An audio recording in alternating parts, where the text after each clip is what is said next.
Oh shoot, that's the wrong one.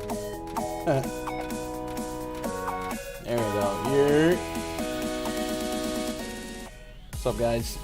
So this is the pregame to the main. I wasn't even sure I was gonna do this until like 10 minutes ago. I was like, you know what? We got some of the graphical assets ready to go. My deliveries came on time. So this show hopefully will develop a little bit more in the coming weeks, much like we did last year, kind of focusing on the player prop content in itself. We'll still do the flagship show, and we'll still refer to player props on that show, but definitely wanted a more standalone show to be able to at least serve the prop audience a little bit better, instead of trying to serve two masters at once. So if you guys are stumbling across this video on YouTube, and maybe you're not into daily fantasy sports, but you are into like player props, PrizePicks, stuff like that, hit that sub button, because we do focus on both. But it'll be a lot of fun. For some reason, names are different colors in my Streamlabs today. What up, Brad? What up, Jake? What up, Thaddeus? Today is the day. It's the day. Yeah. So we will have, if you're here for DFS, I'll have a DFS show in about 40 minutes. So feel free to just lurk or whatever. That show will that's not the same as this show. So if you're here for the normal afternoon show, I know the time slot's a little bit weird, but since it was a shorter slate, I moved that back 30 minutes. That way we get a little bit of overlap between the two. Anyway, it is Taco Tuesday over on PrizePicks. And today, our first taco, Kawhi Leonard's real points have been discounted down to 22.5. So we want to cross-reference that. I'm going to use OddsShopper. I don't think they mind. It's a free tool. I'm going to look at what the books have that as to really appreciate the value. And then we'll also look at my first run at soft projections. So let's do the Control F for Kawhi.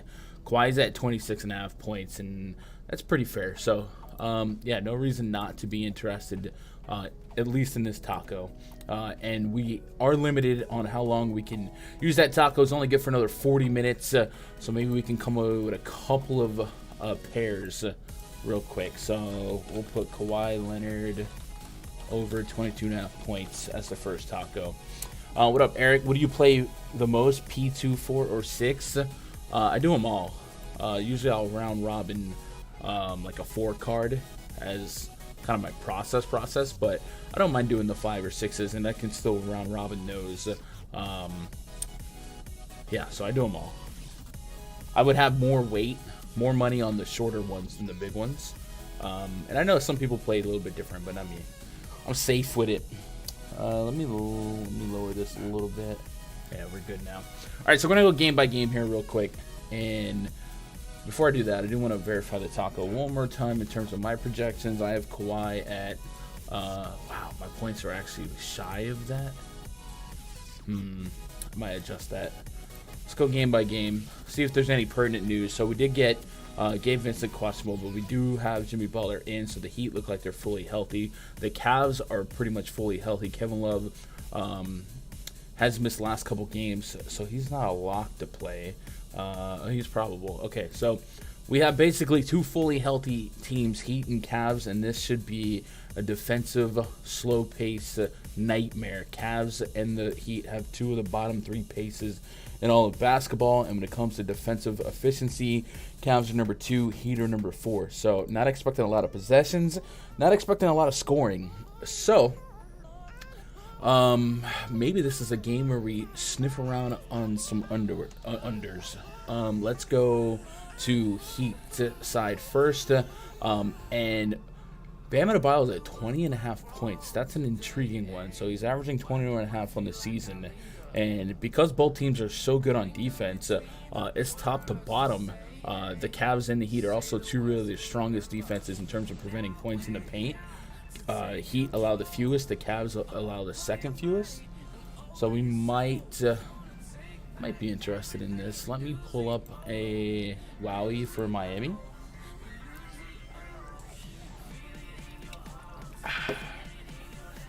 What up, Ryan? Keep missing a huge value play like players 4K or less. Yeah, yes, sir, Dayron Sharp. We'll talk a lot more about DFS in about 30 minutes. So let's look at the Heat team. I want to put Hero, Butler, and Adebayo on. Did you say sniff around some under?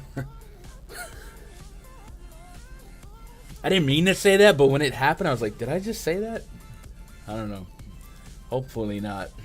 Adebayo, 25% usage rate. That's actually way higher than I would have thought, especially considering that's specifically with Hero and Adebayo, so 3% above the other two. I think the matchup gives me a little bit of pause here, but how tight the spread is, I'm just kind of wishy-washy. So let's see what the market has Adebayo at. Looks like everywhere is pretty much similar. Some places have the over with a little bit more juice. So I think this is ultimately going to be a non-warm and fuzzy play for me. So what else can we get here on the Heat side? Jimmy Butler's at 20.5 and 4 assists. So let's go back to this on-off court tool. Assist rate, Butler leads the team in assist rate here, just 21%. But nothing staggering. No can't miss numbers here. So not running towards that. Oh, volunteered to take the gun line today. Don't do it. You don't want to do it.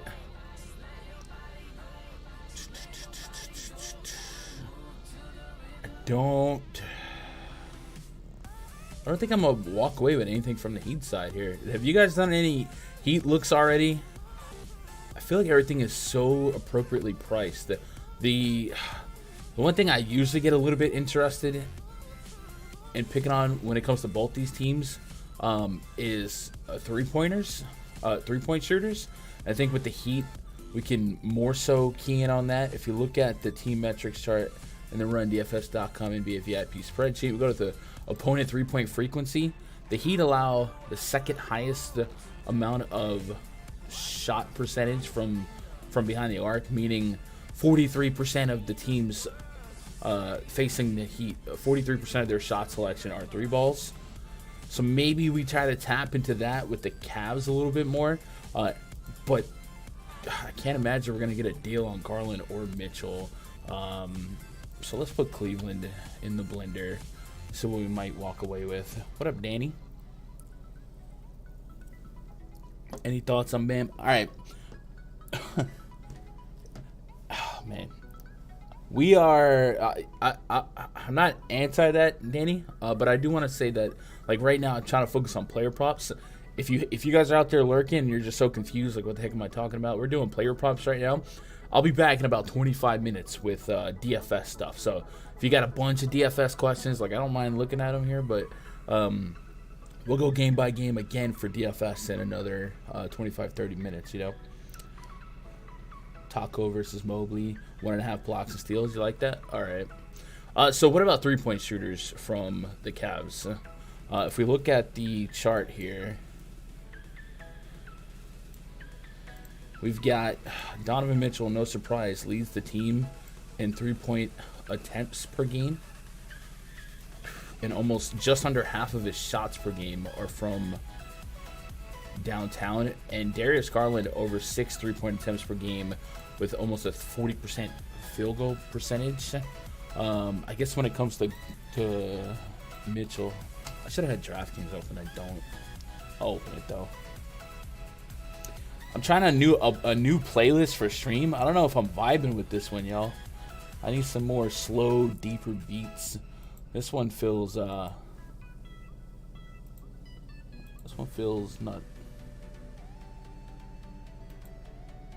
We'll see. We'll give it a chance.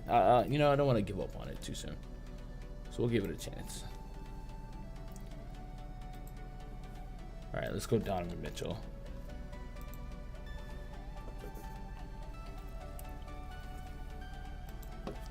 "20 minutes against the Clippers." That game got very lopsided very fast. So, I guess, because of how tighter this game projects, I'm gonna go ahead and trust a full workload. So Mitchell, threes is kind of what I'm looking for. 3.5 free throws is intriguing. But I guess we're not going to get 3 balls for Mitchell. That's unfortunate. If that opens up, I'd be somewhat interested. And what about Darius Garland? Are we getting any threes for him? No, we're not. All right, cool. Some happy horse? Yeah, I don't know, really vibe with it.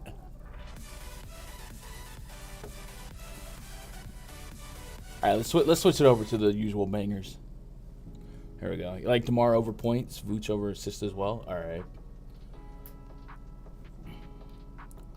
Props right now. That's what's up. LeBron over 28.5. He balls at MSC.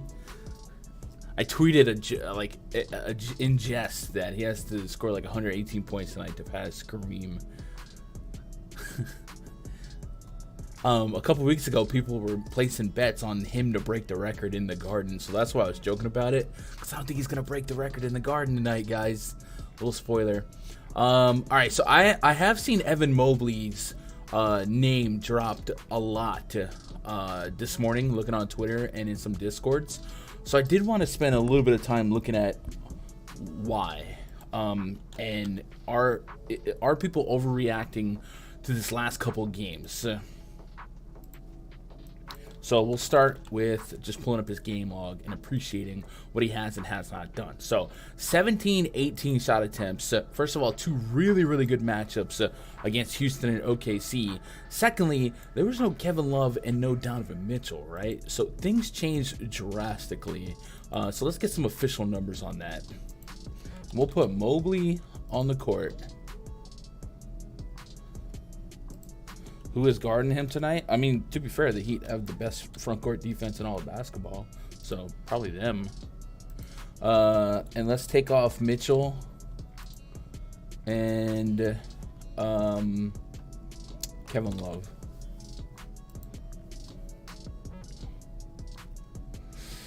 Here, what up, Smoothie? What up, Fresh? Beats are trash. These beats are better. All their playlists. I was just trying to switch it up. These beats I've hand approved. The other one was just a no copyright soundtrack that I wanted to give it a shot. So Mobley's at a 25.6% usage rate in this particular split with no Mitchell, with no K-Love. So that's second on the team behind Garland, and Garland also rocks almost a 40% assist rate. So it was really good for Mobley in that stretch. So now that Love and Mitchell are back, let's go ahead and put Donovan on the court and see if that 25 drops much. I would assume it does. Yeah, it drops 5%. So he loses 5% of usage versus the last couple of games. And it's the worst matchup you could possibly ask for against a team that funnels 3 balls. Now, it's not impossible for Evan Mobley to shoot some more threes, but it's not really his game, right? 1 to 3 a game if you're lucky. The likeliest outcome is like 1 or less. So are we too excited to play Evan Mobley today at 14.5 points? Maybe. And then 31.5 fantasy is also really, really low. So I get it. It's a great time or maybe it's a fun time to chase what he's been doing. But man, there's a lot going against the grain here, and I don't know that I'm that confident in the Mobley overs. So let's see what the model had on Mobley to start out when it comes to points. And this will change throughout the day. We had him at 12, almost 13, which is less than the 14.5. But I know the public's on the over. So let's go Mobley, 13.5. Yeah, a little bit juice towards the over. So I kind of disagree with the public here, but the line's low enough that I wouldn't force the issue. And yeah, that's at 13.5. So at 14.5, juice is going to be on the under. So I'm kind of leaning towards the under with Love back, with Donovan Mitchell back, with that matchup being as bad as it is. Evan Mobley points by game log with Donovan Mitchell. Let's go last 20 games. Won't Caleb Martin be matched on him? I'm not sure what their starting lineup will be, but irregardless, like the points in the paint metric isn't versus center. It's period the whole team, you know. And you know, that's such a low line. Like if you're on the over, go for it. I'm just saying, I do think some of the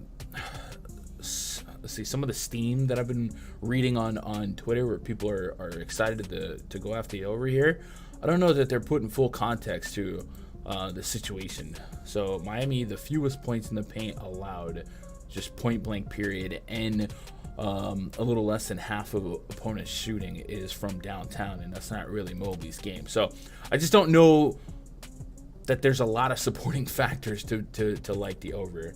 30 minutes against Miami earlier this season, 15 real points, so it's right there on the button. I don't really have a strong lean on any prop in this game particularly. I just wanted to look at that because I probably saw 4 or 5 cards this morning where people were all about some Mobley overs. But generally speaking, if you're an over person, this game looks horrendous. Pace, defensive matchup, and health. Both teams virtually fully healthy. So no warm and fuzzies. What up, 8 game? Hope you're doing all right. Shuffle the deck. Yeah, I got a couple of music producers that we might have to put some of their stuff in. All right, Lakers at the Knicks. So we did get word that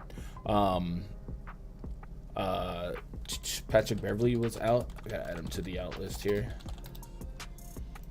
Lakers on night 2 of a back-to-back. We're at Brooklyn last night. Both LeBron and AD sat out last night. LeBron's in. Double check on AD, but I assumed it was just a double rest precaution. Yeah, AD probable. So, as is, a 232 total, 1.5 point spread in favor of the Knicks. Right down to the wire. I certainly understand wanting to back LeBron points today. Get behind the narrative. 28.5 points is fine. I don't think the line moves much because of Patrick Beverley's absence, but it can't hurt defensively, right? So perhaps even more implied scoring. Let's see. LeBron came in at 24. Dude, the model likes unders today a lot. So if you guys are wanting to steam the over, I wouldn't push back on it. I would say I want to see how the Lakers treat the starting lineup. I'm assuming that once again, Anthony Davis would come off the bench like he did the last 2 games. But naturally, I'm seeing several sources list him as a projected starter. I think that's more of an error or an oversight than anything. And obviously, the less overlap between LeBron and AD, the better for LeBron overs. So I'm fine with that.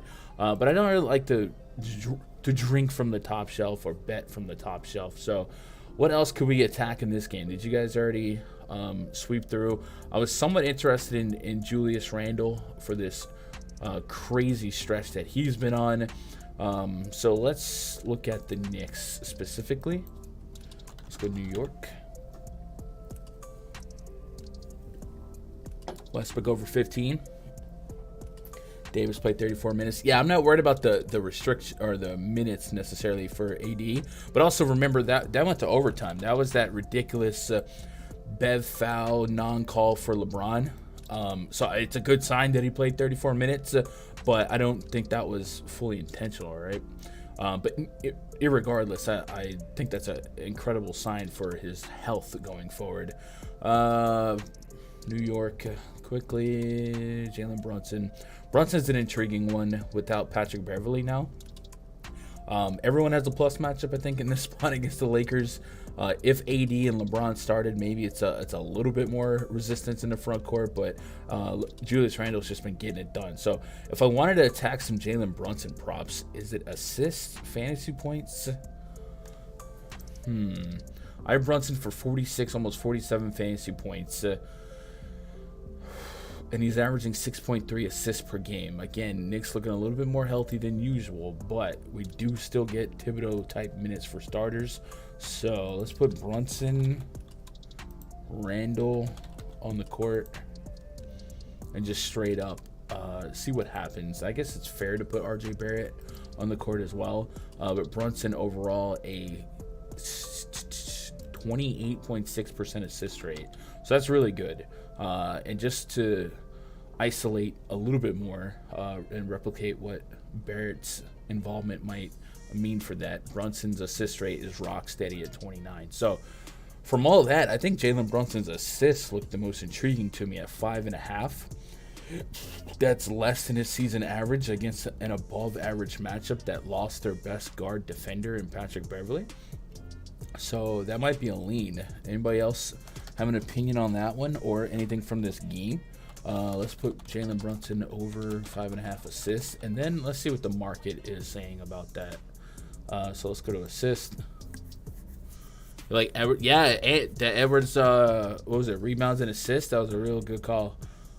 It was better than the Claxton point prop that I was in on, but I did say if Ben Simmons didn't play, I wouldn't be as confident. But then Day'Ron Sharpe goes all the way off, so F me, right? Brunson, let's go Brunson assists 5.5. Dude, it's minus 150. Guys, that's a bet this now, because that's gonna move. That's at Pinnacle, right? Or no, that's MGM. Yeah, that's a crazy steam. So if I were you guys and I was trying, did the Kawhi thing's still up for a couple more minutes, right? I think that's looking like my favorite insta pairs, like Kawhi Leonard and Jalen Brunson over right now. And it seems like the Brunson would move, but I think if it does move, it'll at least stay at 6, and I think that's fair. But the reasoning there is, the 28% assist rate, above average matchup. I'm in on that. All right. And then I guess we'll reference the model. Oh, he's at 6 already? Oh, dang. Well, then it moved because I just loaded this one about 10 minutes ago. It must have just moved. I'll still take 6. I'll still take 6.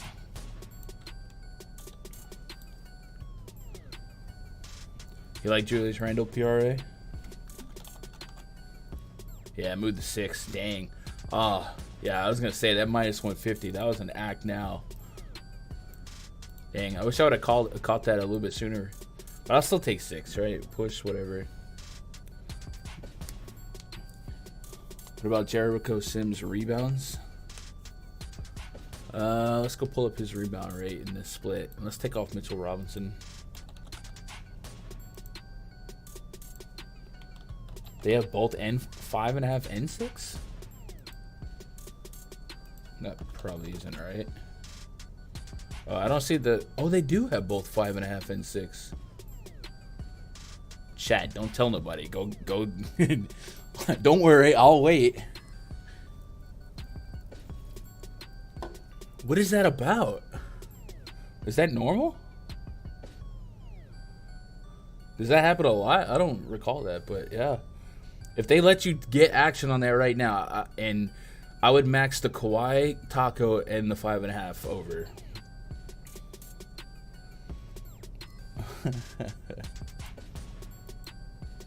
He should at least push. I mean, that's what the implication is, right? That's not normal. Yeah, that's not normal. That's a good call. They'll probably fix it really quickly. So, I don't know. Like, that's one of those I can't see them voiding over that, but it's possible. It's possible. They can do whatever they want. What are we doing? Jericho Sims rebound rate in this split. So Jericho Sims has a 16, or he represents 16% of the team's total rebound opportunities when he's on the court in this split, 155 minutes. And you were wondering about his rebounds? It's not even on the board, huh? Sims. Yeah, I don't got anything. What was the line that you had on Sims? What to pair with if I were to use Kawhi? Yeah, we're working on that. I mean, we're working on that.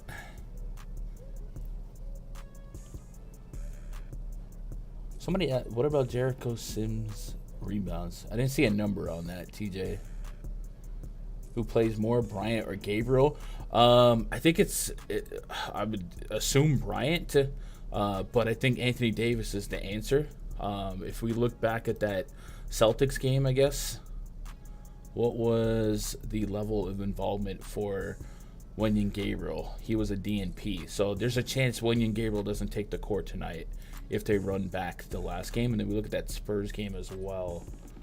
And Gabriel did close. So Gabriel looks like he's not part of the rotation when AD's back, and it's Bryant as the backup.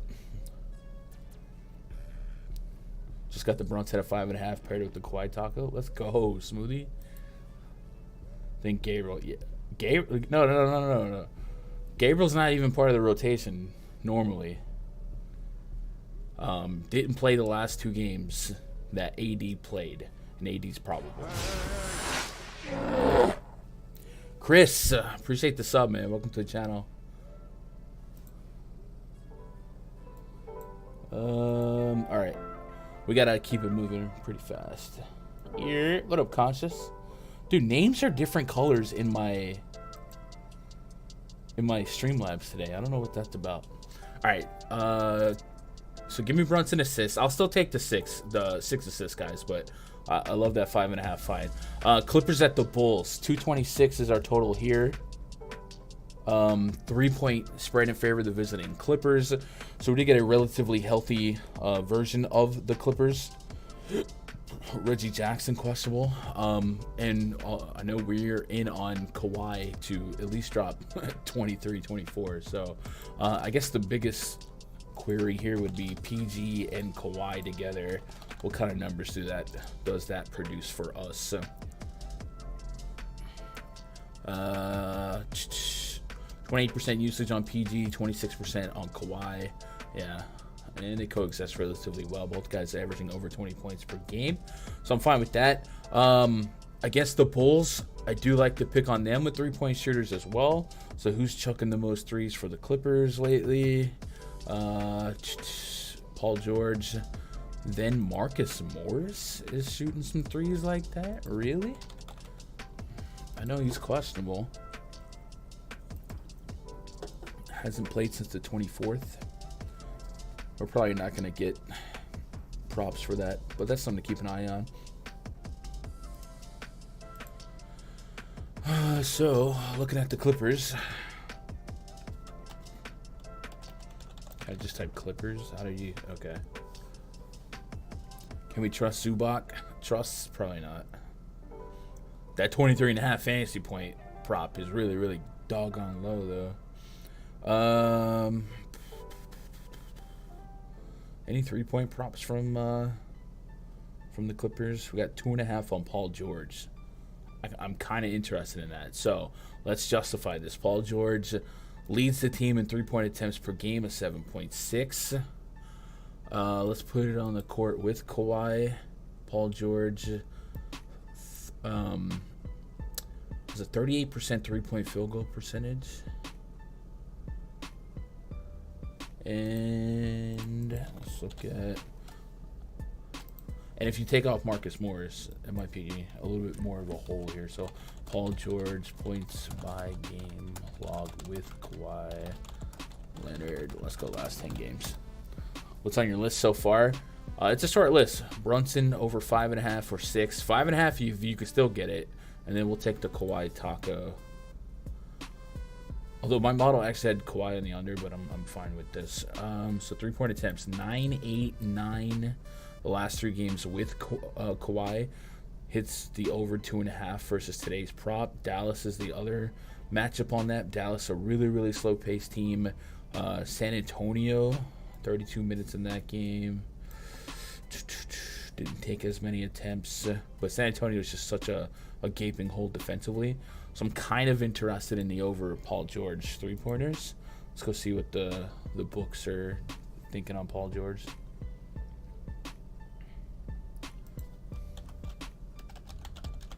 George, some juice, so a lot of juice on the over here. Minus 140, minus 136, minus 135.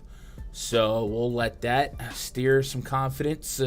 We'll trust the matchup. If we look at the metrics chart, 3-point frequency, the Chicago Bulls are top 5 in 3-point frequency. 3-point allowed per game, Bulls are top 4. 3-pointers made per game. Bulls are top 2. And Paul George is the guy that chucks the most threes. So we'll do Paul George over 2.5. 2.5 threes.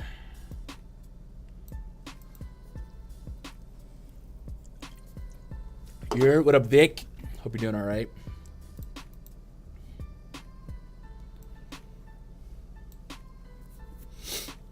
Zubac, somebody I got for 28. I got him for 31 fantasy points, but I completely understand the pessimism about not trusting him. And if the Clippers are more healthy than not, there's only 2 guys I get confident minute projections well into the 30s. So we'll just kind of let that simmer and be like a tertiary play. I've also seen a lot of interest today in Ayo Dosunmu. So I'll go back to the player points.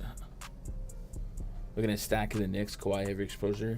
I got you, Travis. Yo, Travis, in about 10 minutes, I'll be focused on DFS. We're going to stop this stream and restart the DFS stream. Or start the DFS stream. So, save the fire. Save the fire. Let's go Dosunmu. Yeah, a lot of juice on his under at 8.5. 7.5 is kind of even the line a little bit. And IU is still at 8.5 over here on PrizePicks. And if we're looking at why people are interested in the under, well, I think one, the health of that guard rotation with Alex Caruso, guys like Kobe White, stuff like that, with the big 3 on the court has kind of taken the ball way away from Dosunmu, who's never really been super involved offensively anyway. We look at this last outing, 21 minutes, maybe left some on the table.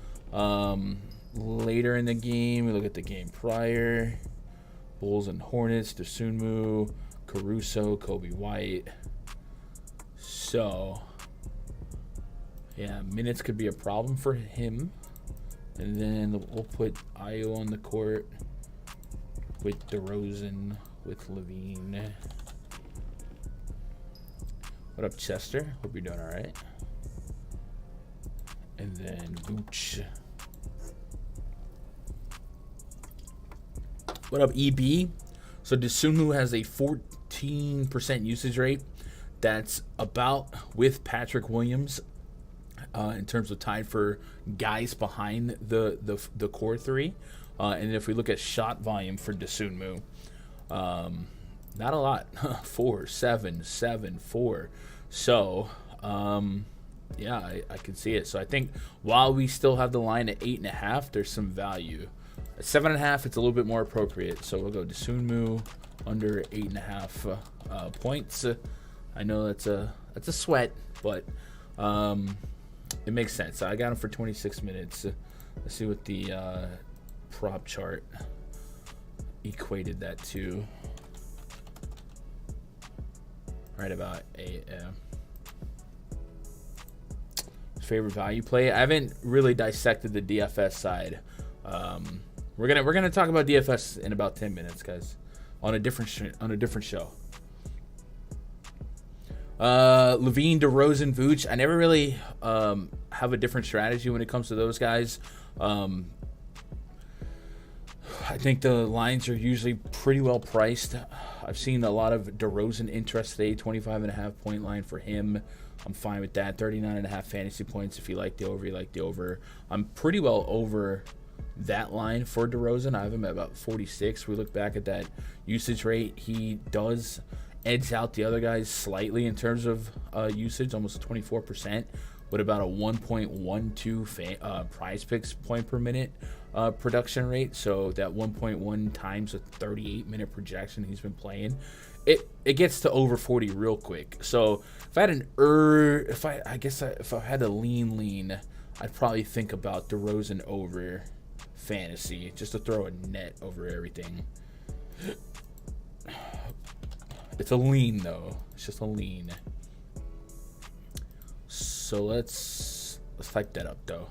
20 or 39.5. So we'll go DeMar DeRozan over 39.5 FPS.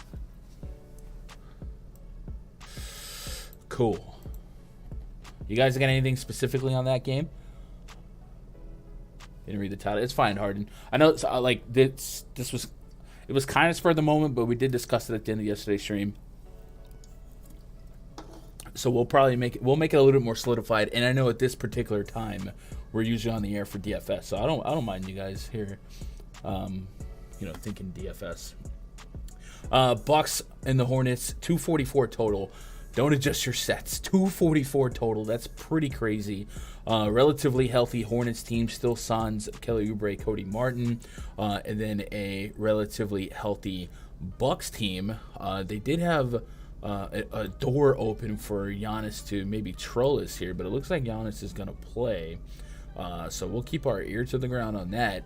And yeah, we're just hoping for the Hornets to keep this one close because the door is open for some blowout potential. The Hornets on the season have been one of the worst offenses in the league, and they're going to need to be clicking to stay up with the Milwaukee Bucks here. So how would they do that? Ball, Rozier, Hayward, PJ Washington, all these guys have to contribute. I've seen a lot of PJ Washington over interest today. I don't really have the strongest of leans any which way. I do think LaMelo Ball or Rozier, if we got some three-point props, would be intriguing. We got 3.5 threes on LaMelo. So the reasoning here, and it's not necessarily like we've discussed this yesterday, their three-point defense, the Bucks, has certainly made strides forward in terms of what we saw in this chart last year. But we still can game script a sense of urgency for the Hornets to score as 11-point road dogs. And a guy that's going to have the ball in his hand the most, LaMelo Ball, I think over 50% of his shots are three-point attempts. Yeah, 20.1 field goal attempts per game. Almost 11 of them are three-point attempts. So the need to shoot threes is easy to project here. So I might be a little bit intrigued in attacking his overs when it comes to threes. Last game against Milwaukee, 7-13. I think that was the reverse blowout where they actually smoked the Bucks. But yeah, I think that would be like an early idea, but it's a very volatile click because it is a higher line than usual. But I do like the thought of the volume being there for us. So let's put Rozier on the court. Let's put Hayward on the court. Let's take off Oubre. Took the sumo on that less than 8.5 already. Yeah, Kurt, that's sharp. Yeah, Melo. 40%, 36%. So with a 29% usage, so still leads the team in usage. So if I had to get a little bit more risky, I'd put it down a little bit, but over 3.5 threes is somewhat intriguing. And just out of curiosity, what do we get that priced at in the market? What up, Danny? What up, KJ? Got a couple Dannies in chat today. LaMelo. A little bit of juice on the over 3.5. So positive expectation. So I'm fine with that. I don't have any strong leans on the other side. I do think the absence of Bobby Portis parlayed with how good the matchup is against the Charlotte Hornets front court made me a little bit intrigued in some Brook Lopez, but I don't think that Brook Lopez is seeing a significant minute boost. 32, 24. We're seeing a little bit more Giannis, I think, at the 5. We're seeing Pat Connaughton pick up some scraps here. So I don't know that I'm rushing to that, but it is an intriguing thought. And then Giannis is just priced like a monster. So if you guys got that feeling in your bad knee for Giannis, go for it. But, I mean, we're paying premium prices. So I wouldn't say no. 57.5 fantasy points. I got him at 64. So versus the projection, I'm on the over. But that's such a high line to sweat that I don't want to co-sign that and be at fault. Rozier threes make sense along with LaMelo. Maybe we stagger them. It feels like one of the two are going to have to drain some threes for this game to stay close. I know there were some, and PJ Washington real points. I saw some love for that today, and I got no quarrels with it. I just don't have a strong lean one or the other in terms of matchup. Do we get anything other than, like, do we get Connaughton lines or anything like that? Just some Drew Holiday stuff. Do we get Drew Holiday blocks and steals? We do. That's a fun one. That might be a little looser, but we know LaMelo can get reckless, and I think the Hornets are one of the league leaders in blocks. And I know that's more for front court stuff, but Hornets are second in blocks allowed per game, and the Hornets are they're a little bit better in turnovers. They're a lot better than turnovers. Okay. The blocks and steals prop for Drew Holiday is kind of fun, but I don't know that it's particularly valuable, but we'll check. Drew. What about Joe Ingles? Dang, we might be a little late for the DFS show. Drew Holiday over 1.5 is plus money, so that's for steal specifically though. So I guess it's not a fair query. All right. And then lastly, looking at the Nuggets game, 231 total, 6.5 point spread. No massive news to shift things. I guess Jamal Murray is notable, so we'll go pull that up. Is questionable. Ingram over 4.5 free throws. You like that? Left knee injury management is questionable. All right, so no strong inclination one way or the other.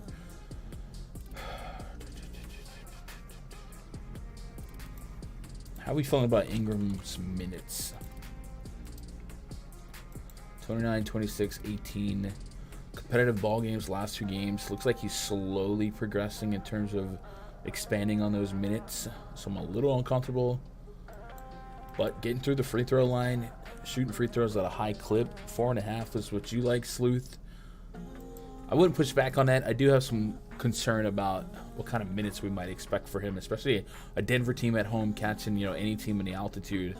Oftentimes an opportunity to catch teams slipping or punch them in the mouth. So I don't have a strong take from that one. I know that's kind of cheap, but that's it. So you guys got any picks that you wanted to add? Getting caught up on chat. And by the way, when we do the DFS show, feel free to ask more player prop questions. I just want to dedicate a little bit more time specifically to hunting props, and then we'll probably expand that show to an hour long like we did last year, and then still have an hour and a half to 2 hours on the DFS show. But today was more of like a soft pilot relaunch.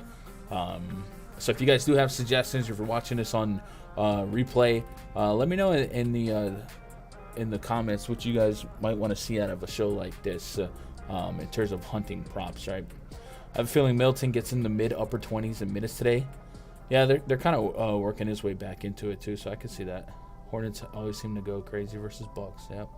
Jokic's first half fantasy score. You like that? Yeah, that could be one way to compensate for a little bit of a blowout concern, but this one's it's a tight enough spread that I'm not too concerned about the blowout. But 27.5 first half fantasy has smoked that in 5 games straight. Sure. Let's see. Let's run before the last thing we'll run. We'll just see the tangible benefits of Jamal Murray with and without, or Jokic with and without Jamal Murray.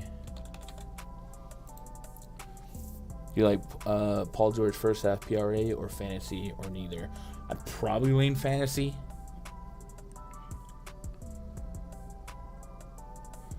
But I didn't have a specific tell on either.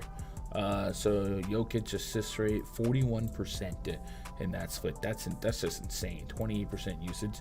So I can't imagine it gets much better. But we'll see. LeBron rebounds as a gem. You think so? Yeah, it's pretty similar. 28%. So yeah, I could get behind that Jokic first half prop. Let's list it down here, and then we'll resweep later. First half over fantasy. 27.5. Man, that's so crazy that's the expectation, right? But he's such a monster. All right, guys. I am gonna pull the plug on this stream, and then we're gonna revisit each game. We're gonna dive into each game again. So even if you're just here for props, you'll probably find some value in the game-by-game breakdowns as well. So same channel. We'll be right back. As a matter of fact, I'll put the new link in chat, and then we'll see you over there. So you guys can get caught up on all the DFS questions, man. I appreciate you guys. I love you guys. If you're out of here, good luck. God bless. Come with some money. But I'll be right back.